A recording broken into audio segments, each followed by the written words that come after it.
A man sits alone in his office in Cleveland in the winter of 1872, reading a single sheet of paper that has just ended his life's work. It's an offer to buy his oil refinery. The price is low, far below what he built it for. And the quiet man across the desk has explained without raising his voice that the offer will only get worse, that the railroads have already turned against him, that he can take stock in the new company, or he can take cash, or he can watch his refinery become worthless. Those are the choices. Within 3 months, 22 of the 26 oil refiners in the city of Cleveland will sign a version of that same page. The man holding the pen was 32 years old, and this is the story of how he went on to own almost the entire oil industry of the United States, 90% of it in a country that was supposed to make that impossible. Not in a day, like the gold men. Over 40 years, legally, 1 barrel at a time.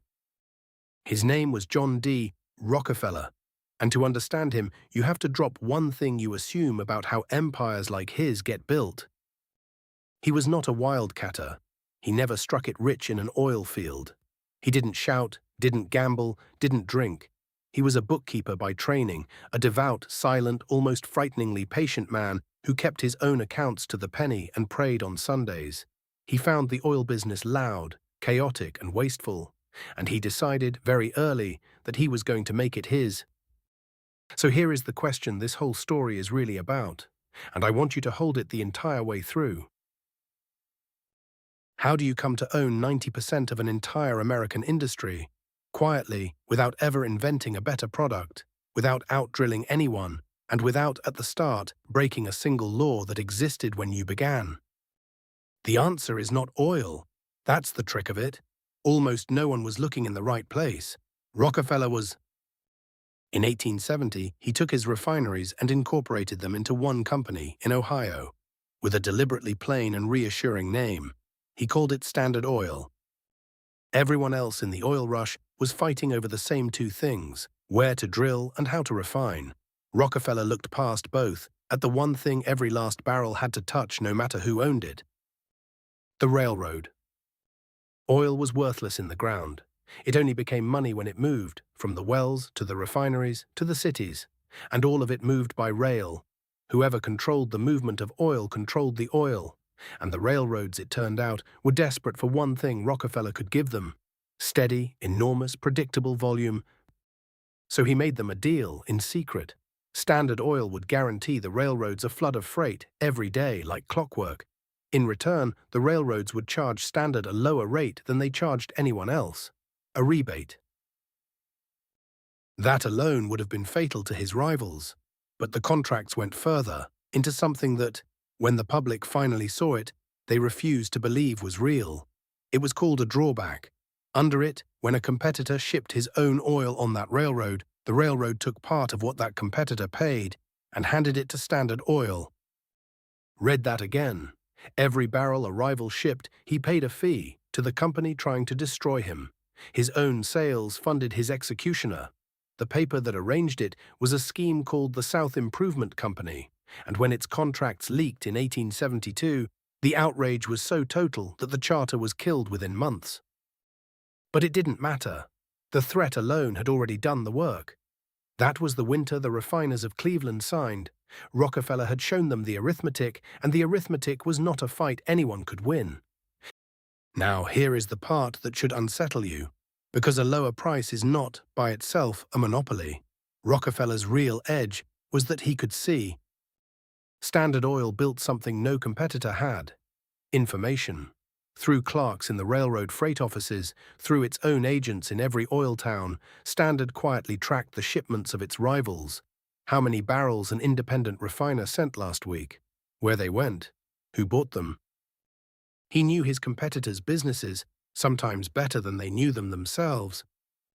And so when a stubborn independent refused to sell and tried to build up trade in some far-off city, a Standard Oil salesman would already be there, waiting, cutting the price in that one town, on that one product, just long enough to starve him out, while Standard's profits everywhere else covered the loss without a flinch. Ida Tarbell, the journalist who would one day take this whole empire apart on paper, grew up in the oil regions. Her own father was one of the small men ruined in that first Cleveland winter. Decades later, she wrote the sentence that defined him. They had never played fair, and that ruined their greatness for me. The detection was perfect. It was what he chose to do with it that made him the most feared man in America. By the late 1870s, Rockefeller controlled the refineries, but he was still, technically, a tenant. He rode on the railroad's rails, and a partner that powerful can always become a rival. So the independents tried the obvious thing. They tried to escape him. They built a pipeline, a long steel line to pump crude oil straight over the mountains to the sea, bypassing the railroads and Standard entirely. For a moment, it looked like freedom. Rockefeller's answer was to stop being a customer of the movement of oil and to own it. Standard began laying its own pipelines, thousands of miles of them, until it controlled not just the refining of American oil, but the very veins it flowed through. The company that had beaten its rivals by renting the railroad's power now simply replaced the railroads.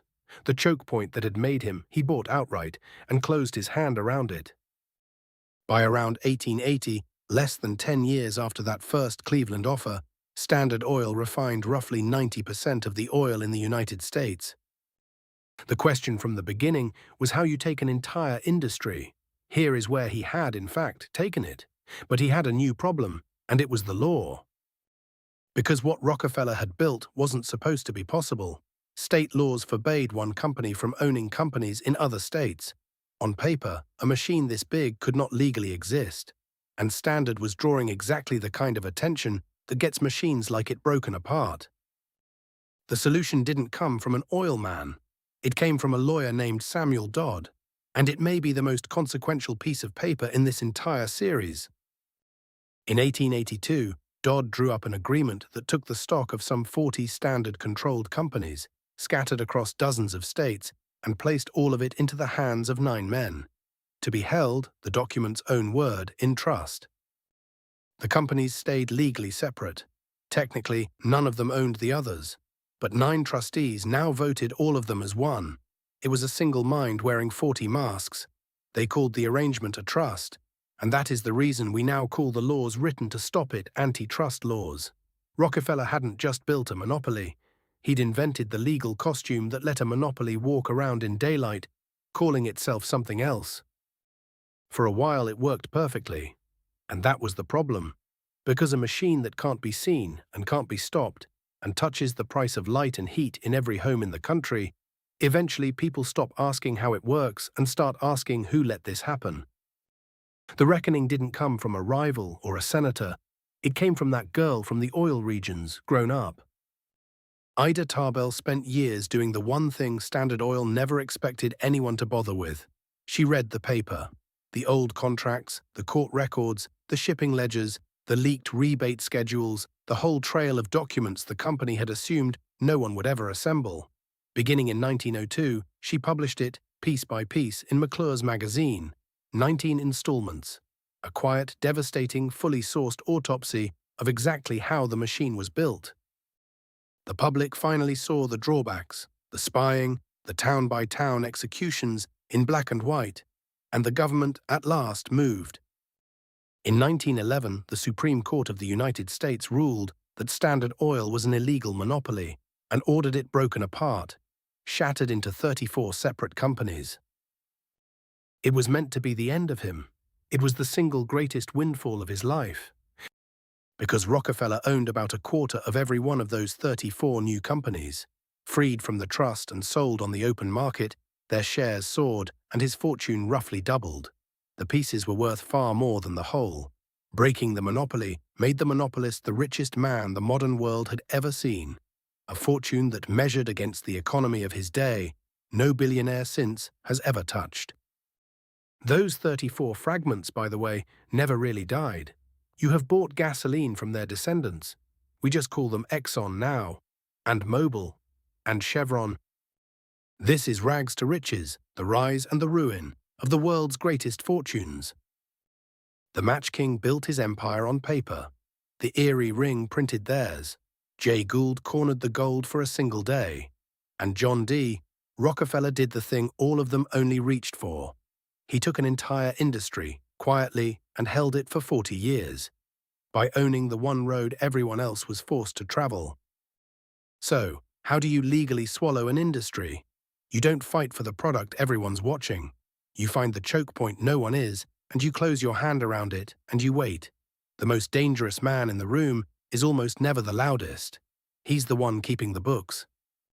Somewhere in this video, a single gold drop of oil is hiding a tiny barrel inside it.